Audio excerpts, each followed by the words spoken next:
the igniter wasn't working in the barbecue. So I came in and I was like, all right, well, just do it on the stove in the oven. And the igniter wouldn't turn on in the oven. So I was like, so my igniter is out. What does that mean? Right?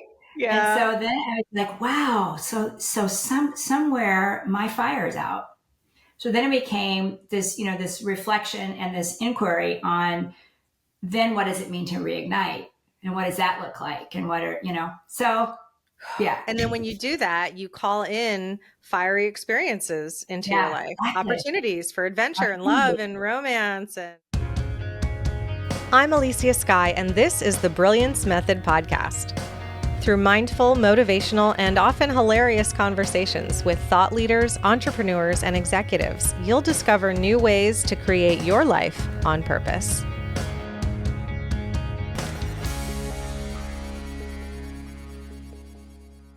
Hello, my friend. Welcome to the Brilliance Method. Today we are hanging out with the incredible Cindy Yantis. She is someone I have known, a long time, over 10 years for sure. She is an incredible writer. She is a creativity coach and a seasoned storyteller dedicated to crafting meaningful prose that inspires and transforms. Can't wait for this conversation. She was born in Winfield, Kansas, and raised in Wyoming and Michigan. But I met her in Los Angeles. Cindy discovered her passion for writing at the age of 10, and that's when she won her first short story competition. How cool is that? And with a BAA in broadcast and cinematic arts from Central Michigan University and training from UCLA's screenwriter program, Cindy has spent decades developing rich, character-driven narratives. Her short film, On George's Mind, premiered in Los Angeles and ran the film festival circuit, where 3 of her feature scripts placed in the prestigious Nickel Fellowship, with the Butterfly Symphony also earning recognition at the Austin Film Festival. How cool is that? Cindy's creative expertise extends beyond writing. She has worked as a story consultant, a script developer, and a creative producer, bringing depth and structure to numerous projects. She also enjoyed a successful corporate career, spending over 30 years in media, advertising, and marketing, managing multi-million-dollar campaigns for major brands like Ford and Lexus and Sony and Lionsgate. That's where she was working when I met her. And I was so impressed with the loyalty to work somewhere that long, because nowadays most people don't do that. So it's truly a testament to who she is. And she is a dedicated advocate for women in leadership. Cindy has spoken at various organizations and served on the boards of American Women in Radio and Television and the Art and Soul Center of Los Angeles. She also founded the Powder Network, a professional group supporting women in entertainment. Now she's based just outside of Austin, Texas, and Cindy continues to explore storytelling's power. She is known as the word shaman. She guides others through the creative process as a creative coach. She's editing her debut novel, so depending on when it is that you find this episode, it might already be out. And she teaches a deep and transformative journaling class, which I've taken and I love and I've sent so many of my clients to. And this class is designed for corporations and individuals. With a strong commitment to higher consciousness and personal growth, she helps others unlock their creative potential and tell stories that matter. Cindy has a Substack, and her Substack, in a word, takes her commitment to the world each week. What a magic maker. Hi, Cindy Yantis. Hi, Elysia Skye. Oh my goodness. I love you. My friend. Oh, it's so great you're here. Closer to 20 years that we've known each other. Okay, I was trying to remember. Yeah. I'm like, I remember we had our first date at the Pink Pepper.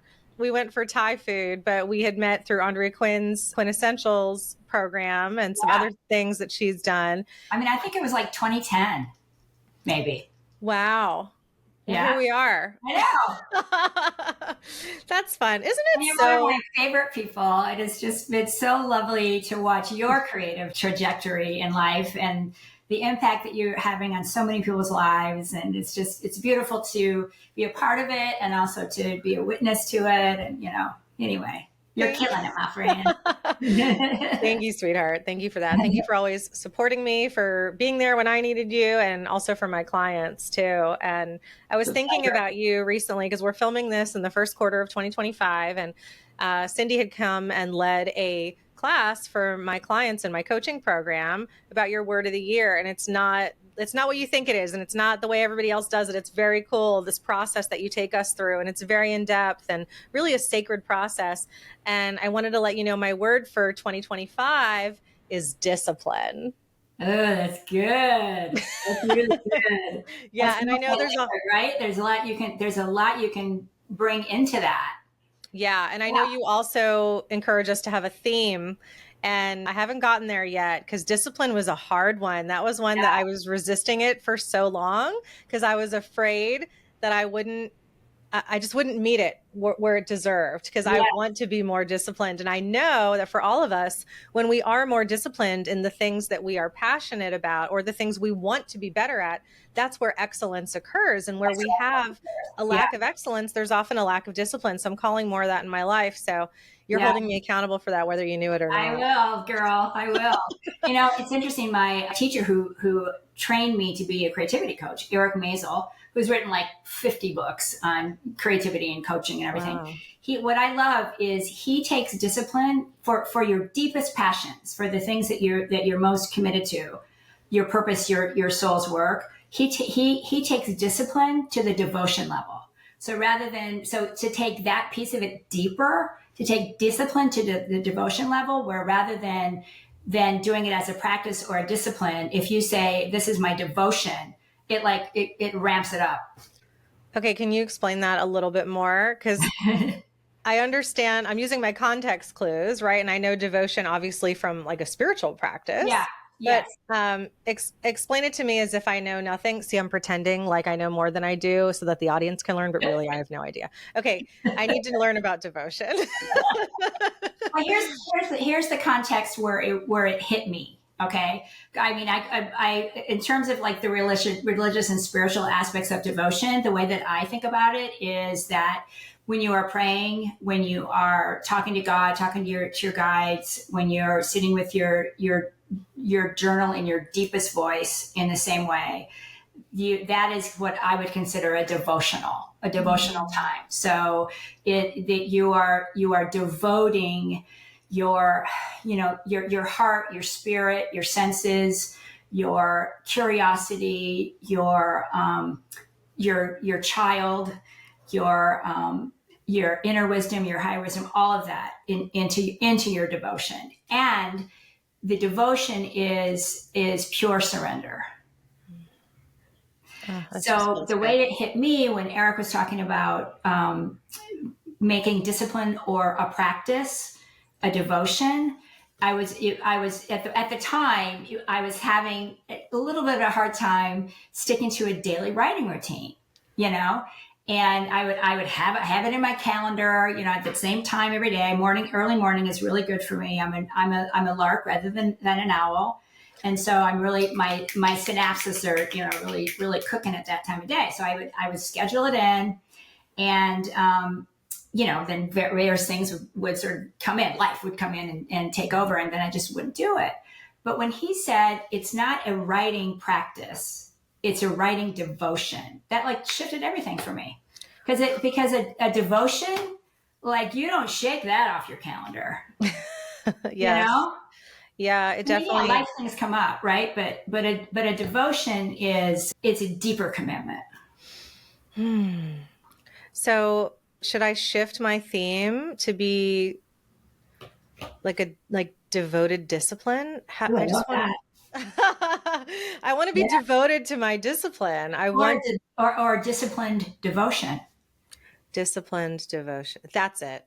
Yeah. That's it. Yeah, I love that. I wonder how many people watching or listening were like, no, it's disciplined devotion. Yeah. Mm-hmm. Beautiful. Well, my theme this year is grace and ease. Grace and ease. Yeah. Right? Let it be easy.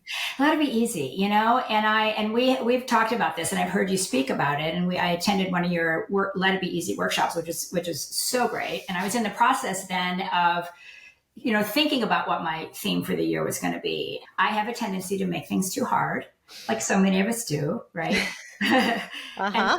I was thinking, ease. First of all, it's funny because I've been kind of, a little bit sort of blue the last few months because my mother's has lung cancer, and so we've been going through that as a family, and it's sort of rocked our foundation and all of those things, right, that come with that. And so I have kind of felt sort of beat up by the end of the year. I was like, okay, so I need like some more like gumption in my life to like really like, and I just went, ugh.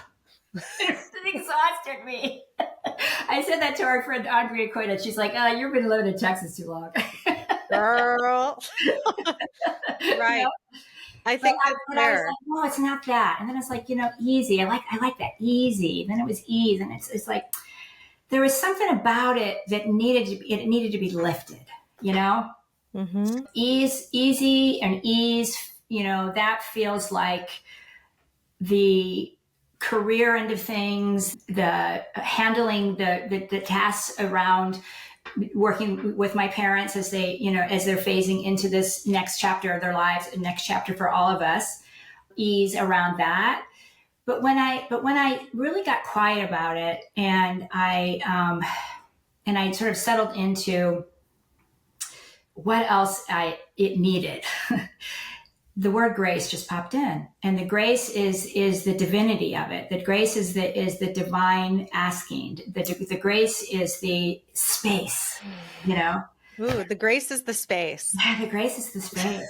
Dude, that's a meme or something. All right, that's gonna be one of the quotes that goes on Instagram to promote this episode. Space. Yeah. That's great. Yeah. And I think like whether it was you or Andrea, you're right. When we are coming off of something that is incredibly tumultuous or traumatic or chaotic, especially with what so many people are dealing with in California right now with the fires and what this planet is dealing with, what our government is dealing with, and people who are affected by these changes are dealing with.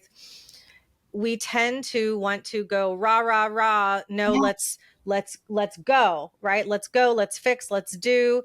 And if we don't pause for some grace, if we don't allow ease, if we don't have a mindful resting and reset of our energy, how are we going to quote unquote go into battle, whether it's with our words or our prayers or whatever it might be. So I'm so happy that you shifted that into ease and grace. Like, I'm just going to allow peace in my life this year, because you have to be present for everything that's going on with your parents. Well, you do. Yes, that. Mm-hmm. And then when the fires happened in Los Angeles, I know like you, somebody who isn't living there anymore, it's like there's such a huge piece of our heart that's still there, not only for our beautiful community there, but for the land and just all of it. It was gobsmacking, right? It was crushing, And what's interesting is the whole, the piece about grace and ease, and then seeing the way people joined together and aided one another and gave just formed groups of connection and all those things that we do, right, in those times. I had this like vision of the phoenix, and I know people have been talking about rising from the ashes, and that felt so powerful to me. And I want to really play in that field as I'm writing my articles and stuff over the next few weeks, because I think there's such lessons in that for all of us, that even those that have not been dealing with an actual fire in our lives, whether something has burned to the ground, actually, we are dealing with the ashes of other things in our lives all the time, right? Like it was a few years ago when this notion hit me, several years ago, and I was having dinner at a restaurant on Ventura in Studio City. What restaurant? I can't remember the name of it. I think we'll just make it up. Aroma. Yeah. It was. I can't remember. It was down by CVS on Ventura, across from that bookstore. Anyway, could be anything. Yeah. But they had a valet there, and I was meeting a couple of girlfriends, and I asked the valet. I had my computer in the car and a bag with 3 of my oldest and most prized journals in this bag. And I asked the valet, is the parking lot secure? because I'm leaving my computer in the car. What was I thinking? Babe. And he was like, oh yeah, it's a locked garage and you're good. I'm like, okay. Back in my mind, all through dinner, back in my mind. I come out, and of course, when the valet pulls my car around, the window was smashed, and the bag was gone with my computer and those journals. And I hit the ground, literally, and started sobbing and screaming. And my girlfriend was with me, and Farrell, and she goes, "Please tell me it's backed up." And it wasn't. And it was before the days of everything going on the cloud. Some things were, but it wasn't that world yet, Mm-hmm. And so, as a writer, everything was on there, just everything, How violating. Yeah. Not to mention all of the creation, novels and things that had been started that were now gone or whatever, that were in there, screenplays, certain versions of them, gone. But it was all my personal things, my secure things, gone. So it really was this, what I can learn to feel over the next few days is this really is what it feels like to be violated and to be a victim of a crime. Some people will think, it's just a computer, but it wasn't that for me. No. It was the lifeline to my greatest passions and all of that, And at the time, your entire legacy as a human being, your identity as Cindy, yeah, your soul expressed itself, and it's all there. All there. On that and hard the reason drive. I had the journals with me was because I was in the process of culling the juice and stuff from those journals to put into a memoir. And so gone, So that was, it was devastating. So anyway, over the next several days, I went through the various processes of grief and fear and trembling because I felt like I was walking around with my social security number on my forehead, that kind of thing, where I'm just so exposed. And I had a Reiki session with our dear friend Elizabeth DeVries, and she's magic, and she got a very clear hit that she said, "Sweetheart, I really feel that it was wiped out immediately and it was just sold off for the software." And I felt in my gut that was probably true as well. But what happened was it felt like a virtual house on fire. That's what I kept equating it to when I was talking about it with other writers and stuff. It was like a virtual house on fire. And that's fair. Talking to Margaret and Robin and so many people we know and others that we don't know that have lost their homes. Yes. When Margaret's talking about her artwork, it's it's just gone. It's just gone. It's just gone. And it's, it's unfathomable. A lifetime of work just disappeared, or childhood photos. And yes. Now I did have an old laptop. So some of the older things I salvaged, which was great, but it really was the violation, the exposing feeling, that raw exposing that really just knocked my feet out from under me. And I spent some time where I went out to dinner the next couple of nights with a group of writers that we've been getting together for 18 years, and every couple of months, and just talking about where we are, what we're writing, and I'm always engaged and everything, and I was numb. Mm-hmm. But it was the perfect place to be, because I saw, sort of creation at work and creation at, the life of creation again, Yeah. So I after that, I went home and I sat with my journal, and I just sat at the blank page, and I wrote words on the page, which is often what I do when I'm staring at a blank page and I want to get words on the page. I'll write words on the page. That's cool. I didn't know that.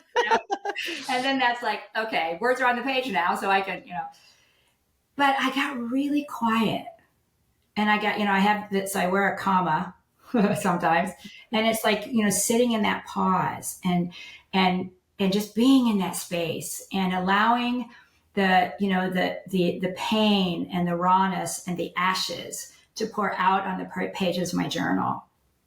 And, sort of the fears, but yet the hope and just sort of the place that I was. And two things came to me. One of them was that I wasn't starting over. I was starting mid-sentence.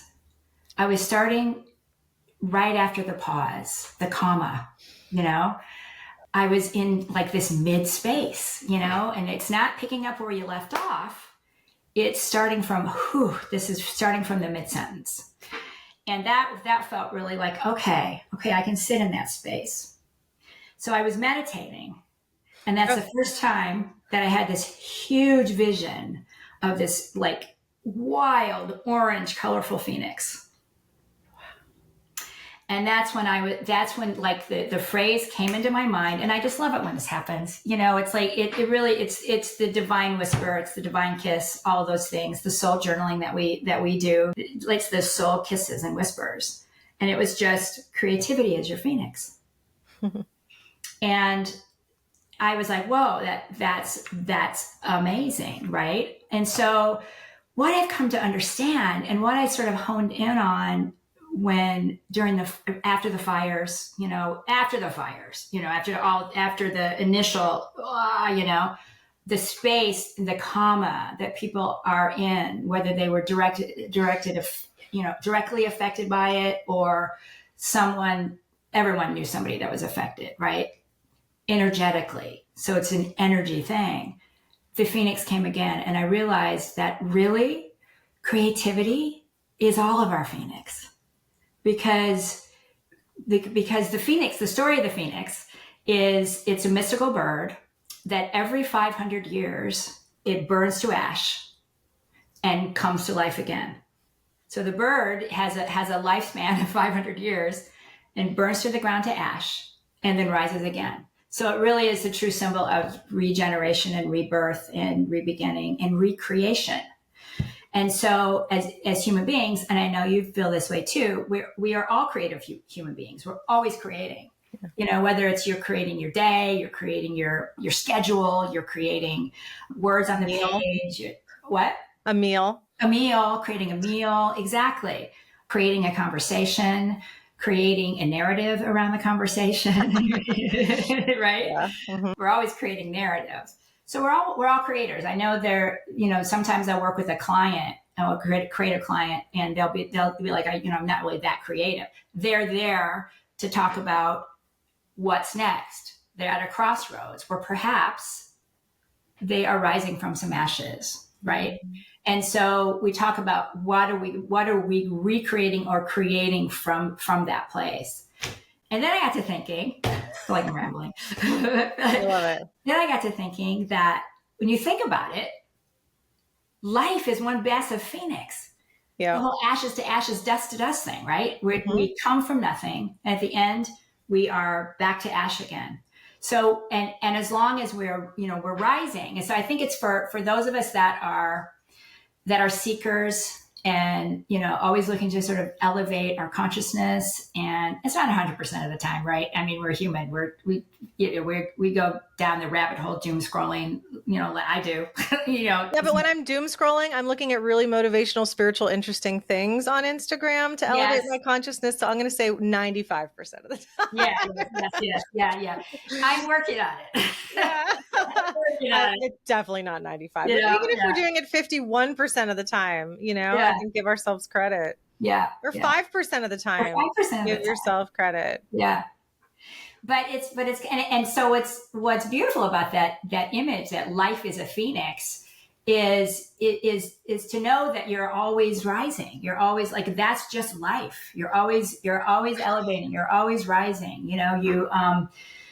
You may, it may be 3 steps back and 2 steps forward sometimes, or you're standing still for a while. But the truth is we're always rising to that place of release at the end of life.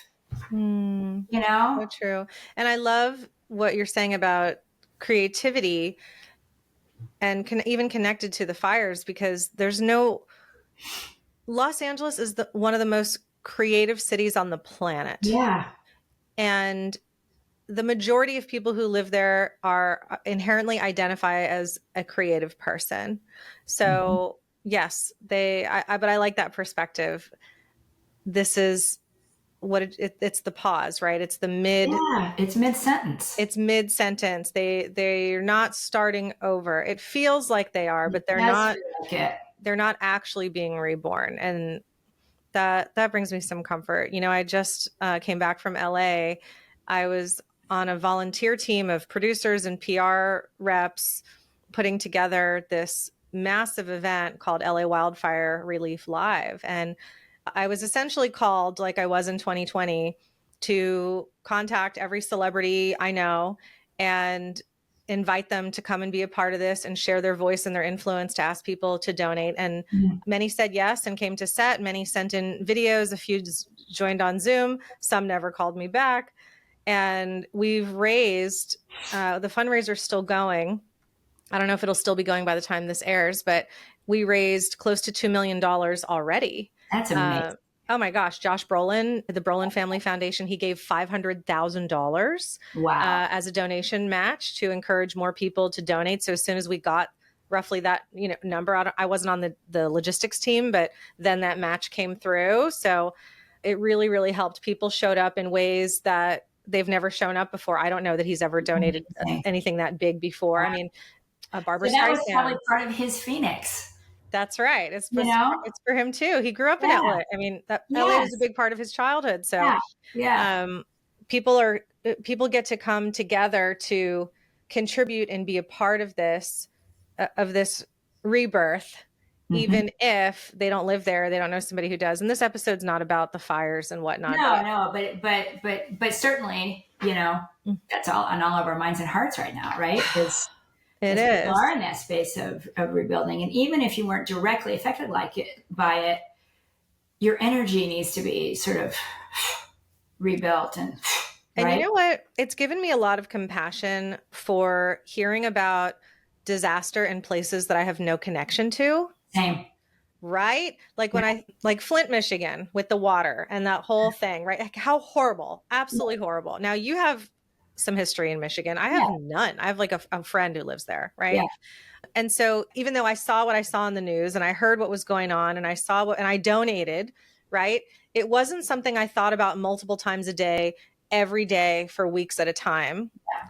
The way that I am with the fires. Right. And just sending love and praying. And of course I did that for Flint and some of the other, New Orleans, Vegas recently. North Carolina. And so I think it's fair, if we don't live there, we don't have history there, we don't have family there. That's not where we're dedicated to contribute and share light. So of course, the people who are from those areas are going to make that biggest impact. But now, ever since that, I think about all the people who are just like, oh yeah, I heard about there's like LA's on fire, right? They have no idea. And that's okay. I get it. Cause right. So now it's their right. They're living their life and something happens in their backyard or where they used to live, then it's on their radar more, Yes. Yeah. So I'm going to make a conscious choice that when I hear about natural disasters and school shootings and things like that in cities or towns or countries I have no relationship with, I am going to give it the same love and energy as much as I can. Yeah. It doesn't mean I'm going to fly there and do a big charity event because, good Lord, that was hard. But I will donate, I will contribute, and I will think about it often. So we're all rising. We are. And what's beautiful about the Phoenix rising and the creative Phoenix or the Phoenix of creation, it's that is something that we can tap into, whether we're dealing with the ashes of heartbreak or the ashes of despair and loss, the ashes of a challenging conversation that went south. Sometimes you think of the ashes before the Phoenix rising as rock bottom, and sometimes it is. But, we're dealing with this kind of thing where we fall and have to pick ourselves up all the time, right? Yeah. Like I think about when a few years ago when I was laid off from the TV advertising corporate gig. So I was in that space of like, okay, I was protected for a little bit because I had some severance and all that, but it's like, sort of that in that sort of what's next pause. And I allowed myself to sit in the comma, to sit in the mid space and to just be there. Even when a couple of other offers in that same industry came in, or not offers, but discussions that I had a feeling probably would have led to that. Everything in my entire being went, I'm going to sit in the ashes for a while.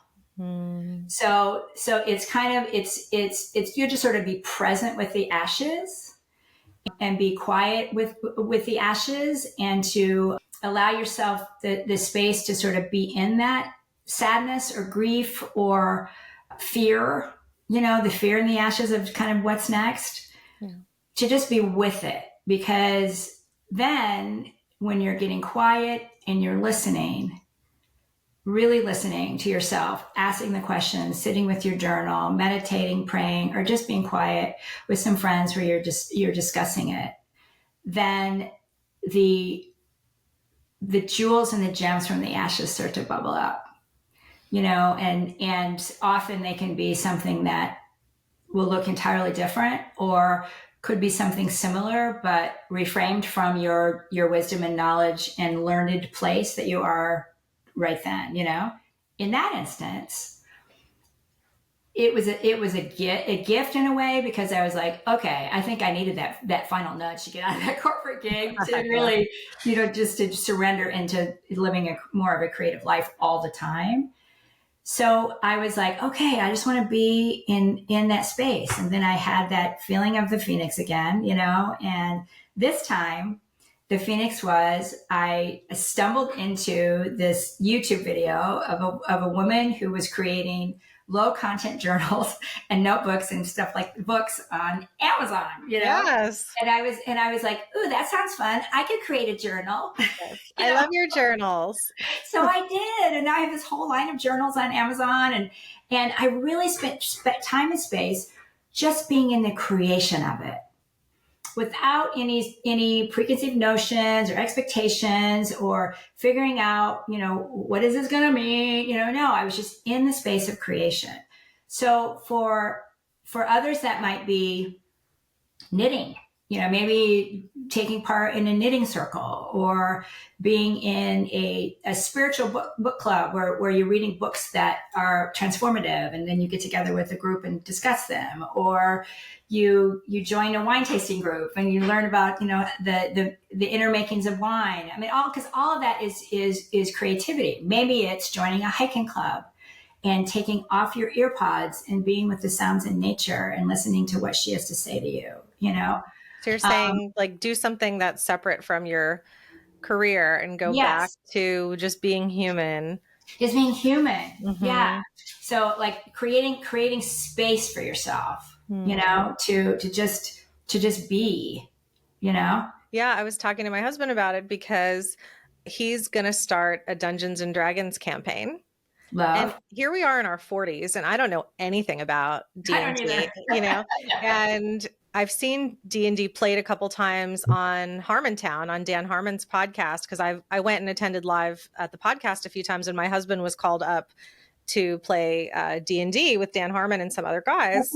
Oh, super fun. Yeah. And so I kind of got a little bit of the idea that, it's improv, you're playing pretend, there's rules, there's a dungeon master, this and that. And so my husband's talking about getting into this. So I bought him a bunch of D&D books for his birthday that just came about. And I said to him last night, I'm so excited for your D&D campaign. I think I want to join it. He was surprised. And I was like, I think I need a hobby that has nothing to do with my career.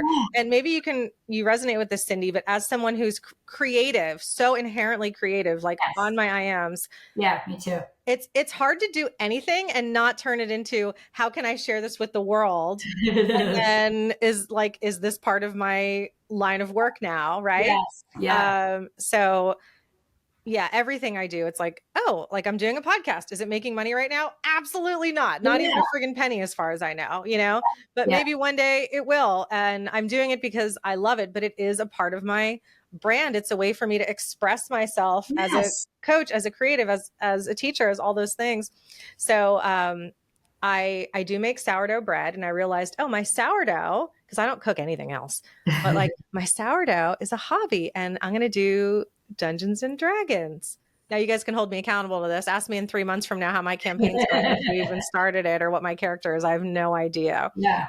But that like feeds your mind, you know. And what's beautiful about being in a space of creativity like that is it really does, especially when you're in a place of healing or tapping into that resilient vat of creation, is that it uses all parts of your brain, and that can be really healing, you know. So it uses the default mode network, and that connects with the executive network, which are basically the sort of imagination and creation part of your brain, and the, oh, how can we actually make that happen and get that done, you know. And so when you're in the very beginnings part of the creative phoenix, you allow yourself to be in the default network space, because that's when you are just in the place of wandering and play and imagination, without any analytical brain coming in and going, oh, you know, now that I've created these journals, you know, that I need to like advertise on Facebook, you know, you know. But it's just in that space. But what's beautiful about it is when you're in that sort of flow state of joy and play, then it opens up the neurotransmitters to those other parts of your brain. So great tip for anyone who's just gone through something or is just frustrated in life or healing, like go play, right? Play, be creative, write. And if you don't know what you're writing, start with words on the page. And if you don't have a hobby, call a friend and just grab a board game or a deck of cards, or there's coffee shops that have board games and people just play with you. Like, just play. It's such a big part of who we are. It really is. Well, I want to ask you, for everyone watching and listening, obviously we'll have links to your Substack, your website, your journals. You do something really cool with your clients. I don't know if you're still offering it, because I know it's quite time consuming, but you do creative jam sessions. Yes, I do. Thank you for bringing that up, Elysia. You're welcome. I wanted to. We didn't talk about this ahead of time, but I wanted to, because I think that's also a way that you help people, you know, get out of a funk, work through writer's block. Yes. Right. And you don't need to be writing a book to do a creative jam session. So could you tell us a little bit about that? Yes. So I do love to do them in person. That's like the most fun and everything, right? Because you know, as you know, what happens in the room, there's like that other mastermind that's at play, and it's like, whew, crazy. So I do half-day jam sessions. I do full-day jam sessions. I do a weekend jam session. I like to do them, in my hometown, in my home sometimes, and or we get a space. But what it is somebody sort of comes with the idea of a question.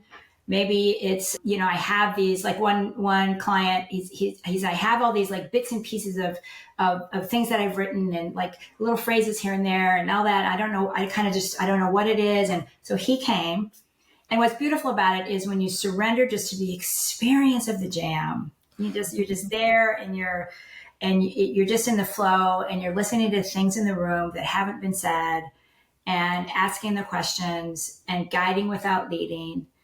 Then that's where the magic happens. And so he realized that he is a short story fiction writer. Cool. And, you know, and that it's like, it seems simple, but it was just an absolute aha for him, you know? And then another time there was a woman who came who was at a crossroads in her life. And those are really fun, because you just don't know, like, it's always way different than you expect or think that it's going to be, you know? And so she just we did some mind mapping, life mapping, and just some exploration on some things that she hadn't even acknowledged or said to herself yet. Ooh. And that is really fun, you know? So then she left with, you know, just kind of a game plan on the questions to ask next. And, you know, and then of course I do work with people who are actually creating something, like it's, you know, if it's, you know, a new direction they're going in their business, or they're working on some piece of writing, or I've worked with songwriters. I've worked with someone who's writing a musical. So anyway, it's fun. Those are amazing. I say my superpower is listening to what isn't being said. That stood out to me when you were describing that. and that's part of your intuition. Yeah. And it's very cool. You know, Cindy and I we sat in with a group of women to create an online course for someone we love who's Yeah. creating her course. So she brought people in who know her really well. And like, That was so fun. it was so fun. And here's the thing, Cindy, I would say, was a little bit quiet. I was obviously talkative and bossy the whole time. But Cindy, when you would share, it was like, yes, like nothing you said ever got denied. Half of what I said got denied because I never shut up. Right? But it was like, yep, here's what's not being said. Yep, here's what this is. Right. And we would be like, okay, well, it's all this content. What's this lesson called? And Cindy's like, it's called this. Yay. Right. And that's such a necessary skill. I hope you realize how valuable that is. Thank you. Oh my gosh, you're welcome.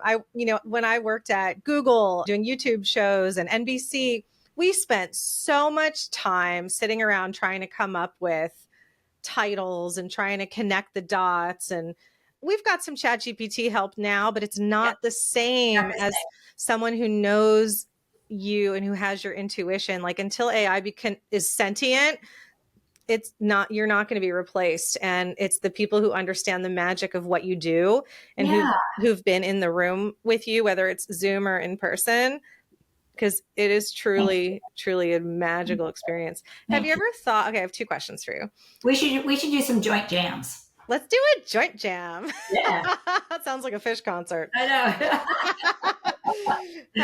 Have you done I guess the thing we did for our friend who's a coach, but have you done a creative jam session where you led the jam for a group of people? I have, not enough, but I have done that a handful of times. Definitely 2 people. I've done that numerous times, but I would like to do more of that, and I love the brainstorming process. My sister says, cool. I like to say it's brainstorming on steroids, and my sister says it's a brain tsunami. It's a brain tsunami. Sometimes we just need somebody else to help us brain. Well, isn't it the truth? Mm-hmm. I mean, I love having that help too, and I know that like we do that for each other as creative people and, Oh my gosh. Okay. Yeah. Well, and here's my other question. It's more of an idea. I can edit this out if this is totally insane, but you are such a wordsmith, a word shaman. The way that you speak and describe things often sounds like poetry. And I have officiated so many friggin' weddings, over 1,000 weddings, which means I've written over 1,000 wedding ceremonies. Yes. Right? Now, many of them are a similar template, and I would change sections based on a template. But Cindy Yantis, like, if you are not a minister officiating weddings and writing ceremonies before your last days on earth, I will be shocked. Oh, I love that. I've written pieces that have been read in weddings. You would be so good. Not that you need anything else to do, but oh my gosh, you would be so good.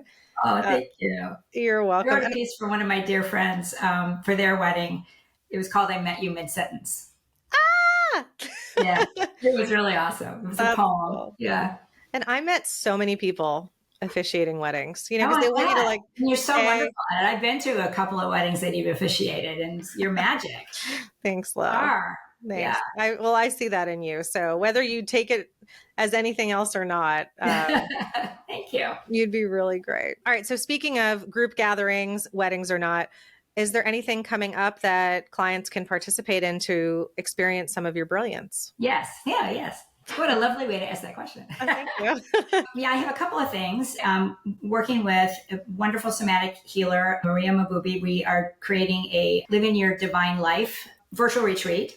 And that will be, information will be on the website and the link that you provide. And then also in the fall, I am gathering with a transformation facilitator and a breathwork facilitator for a legacy retreat. And that's going to be at a lovely place in Saugatuck, Michigan. Don't have the dates yet, but it's going to, we will by the time this is out, probably. It'll be this fall. And then also on my Substack, if you're a paid subscriber, I am going to be starting a monthly group journaling where we go into the deep voice, focusing on a specific word. So that's coming up. So I'll provide all that info. That's amazing. Okay. So tell us, what is so powerful about a specific word? Good question. A specific word. So often when I pull a word, sometimes I'll pull a word to journal. Like if I'm not, I don't know exactly what it is I want to think about, I will, ask, what is it that I am meant to learn, meant to think about? And then I will pull a word out of a word bag or whatever, and then I will sit with it. And so a specific word, I always believe there's a kind of a reason that it's kind of come up, maybe not. That's a little woo woo, but that's, that's the way I roll. So It's a woo woo show. You're fine. yeah. Okay, good. and, and so then I'll dive into, where did this come from? What does this mean? And then I'll sort of go with kind of the literal piece of what it means. And then I will go down the spiral on it. So, okay, so then what does that mean? Oh, well, that brings us to, like, for example, let's just do one. I was going to say, can we just do one and then talk about it? Or we can journal and pause and come back and no one will ever know. Movie magic. Yeah. Okay. So this is a writing dice that my nephew and his wife got me for Christmas. So let's see what's in here. So it's a bunch of dice that have words on it. Can you show it? Bunch of dice that have, so they have, the dice have words. Oh, cool. Okay. Yeah. So if I just want to roll the dice, I'm going to pick one that I hope it's too weird. Okay.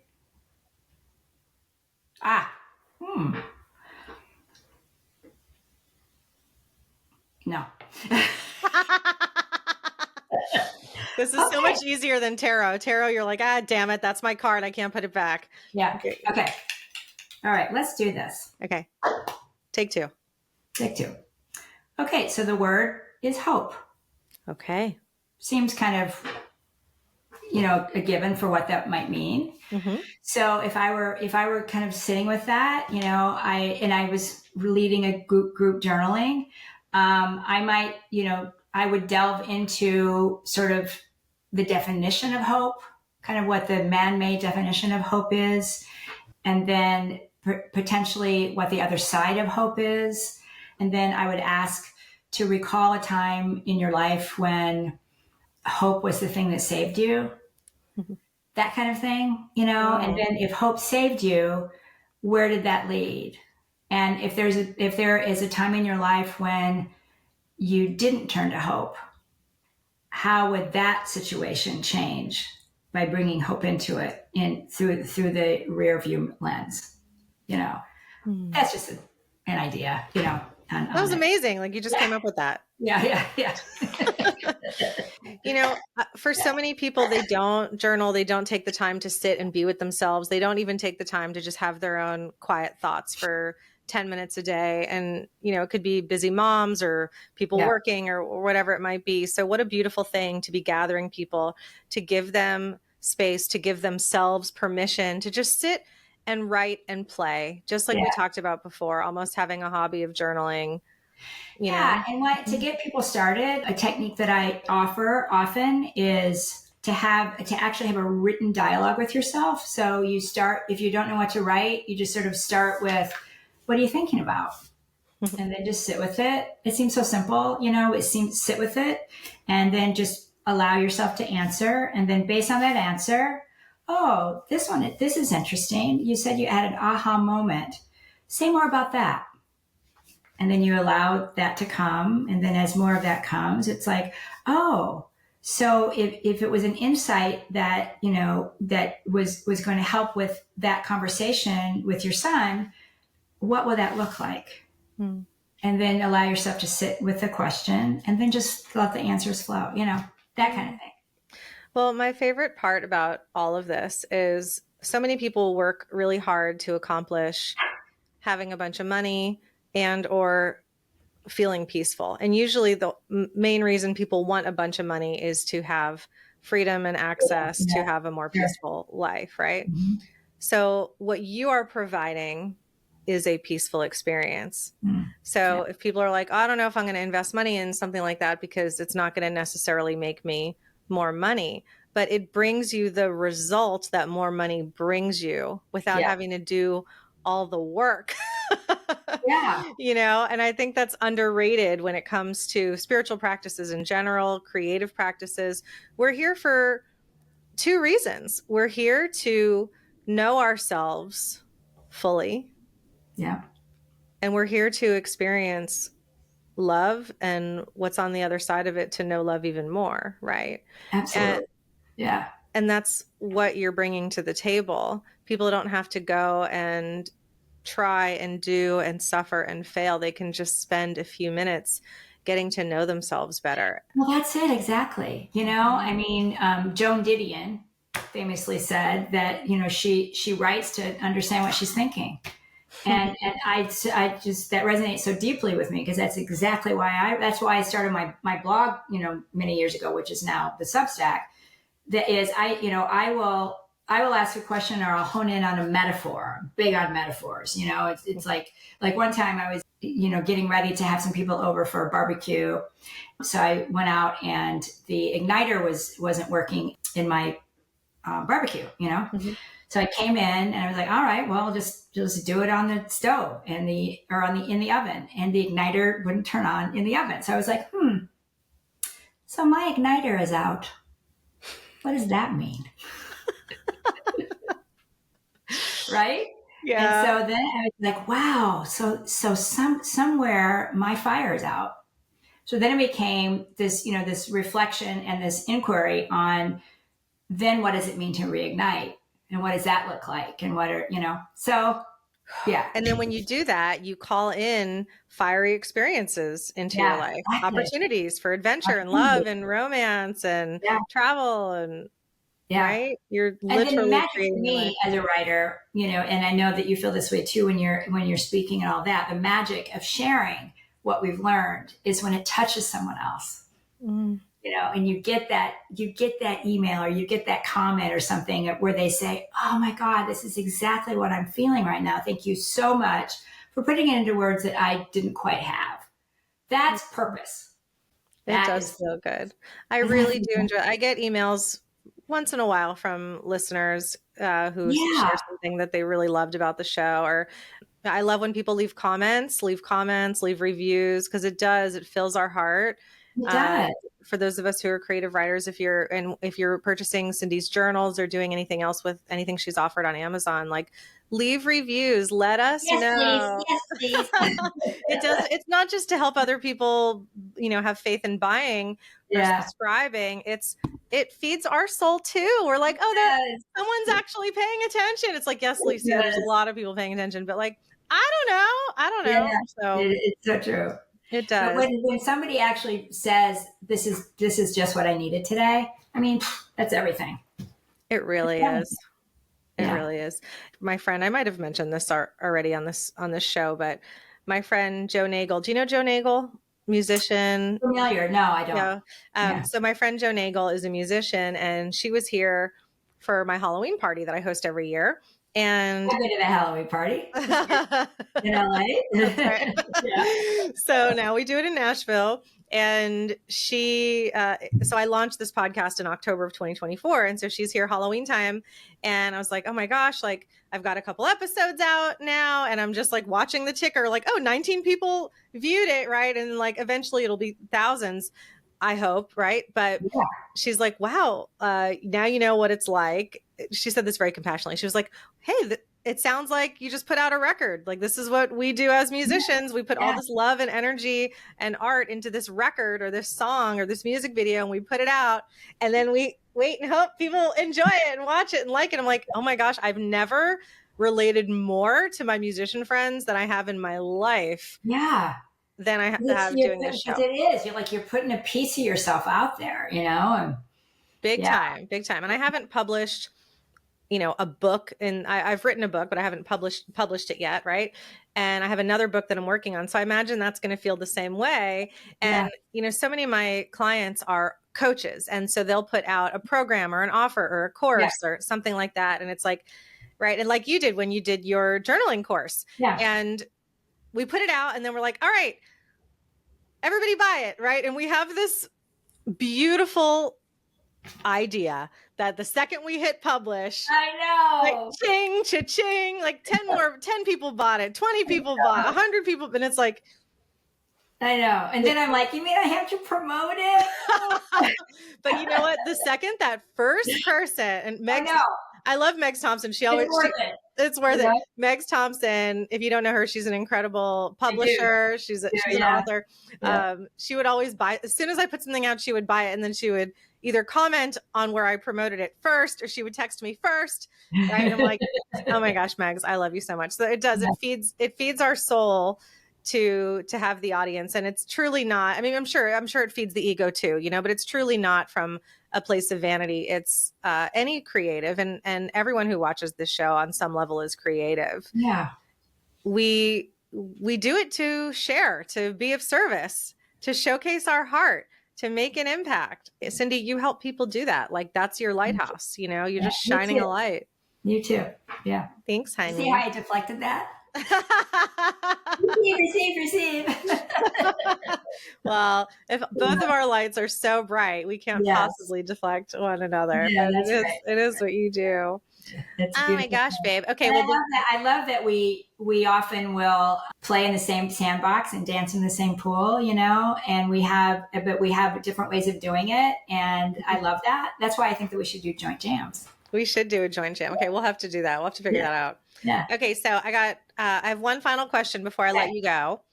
Unless there's anything else that you want to mention or that we haven't talked about. This is awesome. It's been fun. I love this conversation. Yeah. Okay. So one final question. The lottery in the United States has often hit close to $1 billion at this point. I think even recently $2 billion. I don't know if you gamble or not. I do. But if you received a ticket or won a ticket and you won $1 billion, let's say after taxes, it's like 500 million or something. What is the first thing you do when you find out you won? Okay. And now that you have all the money in the world, how do you spend your time? The first thing I do if I found out I won is I'd probably call my sister. Yeah. Yeah. Would she believe you? Probably just by the way I tell her, she would believe me. Yeah. I would call my sister. The second thing, I would probably call an attorney. Good one. Yes. Right? Yeah. What would I be doing? Oh my goodness. Well, the first thing that comes to mind is writing. I would without that little gnawing thing of, I need to make money doing this, make money doing that, so that I have all the time that I would be writing stories, transformative stories. I would be funding others who are writing stories. I would be a big ass executive producer, funding transformational movies to put them out into the world. Yes. Right. I would create a foundation for like a educational foundation to help people get their education, whatever that looks like. I don't even know. Mm-hmm. Help kids to learn to read, because that's, been so life-changing for so many. But probably the number one thing that I'd be doing with my daily time would be that writing devotion. Yeah. And just writing more stories. Beautiful. With the love of my life next to me on the couch playing footsie. Oh, that's right. We're still working on calling that in. Okay, we're calling that in. So anybody watching or listening, Cindy likes writing. She likes cowboys. She likes cats. Yes. And magic. And dogs. Yep, cats and dogs. I'm hiking and yoga, and I'm getting back into golf, and I like pickleball. I love this conversation. Yeah. Okay, Cindy, what are your requirements for your life partner? Oh my goodness. Kindness that comes through the eyes, through the heart, through the spirit, generosity, tolerance, compassion, quality time, partnership, fire. Yeah. Beautiful. Yeah, that's a good start. That's a good start. Okay. Yeah. Well, and somebody potentially, it doesn't have to be, but somebody who maybe has little grandbabies, so that I can be a step grandmama. So I don't have kids. So my niece and nephew are my kids. Love them. I take the role of second mom to them very seriously. And their kiddos are my great nephews. Oh my goodness. Joy, joy, joy, joy, joy. So Joy, joy, joy. more of that in my life. Okay. Since we're doing some magic right now and we're calling this gentleman in, is there an age range too? Age isn't as much of a factor as the stage in life and kind of where they are spiritually and all of that, you know? Okay. So I love it. Somebody who's a seeker, constantly. I was going to ask, do you want somebody that can travel the world? Do you want to travel? Yeah, I do want to travel. Yeah. Okay. Yeah. Ooh, I love, we've never done this on this show. Oh my God, I know. I wasn't expecting this. This is amazing. I hope you tell everybody. I just asked to receive my soulmate on the Brilliance Method podcast, and I hope, how fun, right? Yeah. So CindyYantis.com. I just started dipping my toe into dating again. So just, you know, which feels a little bit like a phoenix for my heart. That's right. Good. Yeah. Good, sweetheart. This is something greater. Here he comes. Yes.